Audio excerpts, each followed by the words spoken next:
கிறிஸ்துவுக்குள் அன்பான சகோதர சகோதரிகளுக்கு வணக்கம். இன்றைய செய்தியின் தலைப்பு நம்மை அறிந்த தேவன். இதற்காக நாம் எடுத்துக்கொண்ட வேதவசனம் யோசுவா 1:5. நான் மோசேயோடே இருந்தது போல உன்னோடும் இருப்பேன், நான் உன்னை விட்டு விலகுவதுமில்லை, உன்னை கைவிடுவதுமில்லை. இந்த வசனத்தின் மூலம் தேவன் நமக்கு அளிக்கும் 3 முக்கிய வாக்குத்தத்தங்கள். 1. நான் உன்னோடு இருப்பேன். 2. நான் உன்னை விட்டு விலகுவதில்லை. 3. நான் உன்னை கைவிடுவதில்லை.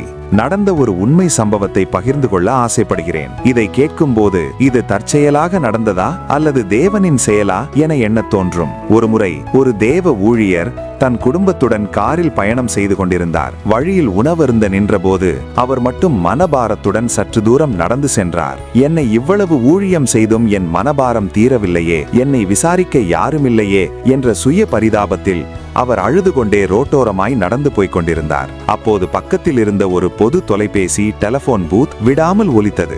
யாரும் எடுக்காததால் அவர் அந்த இணைப்பை எடுத்து ஹலோ என்றார். மறுமுனையில் ஒரு பெண்மணி அழுதபடி, ஐயா, உங்கள் பெயர் இதுதானா?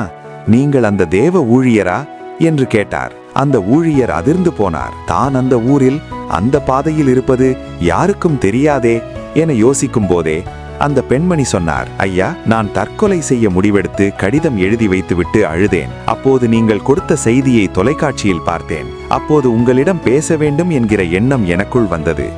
உங்கள் எண் தெரியாத நிலையில் என் மனதில் தோன்றிய சில எண்களை டயல் செய்தேன். அது உங்களை வந்து அடைந்து விட்டது.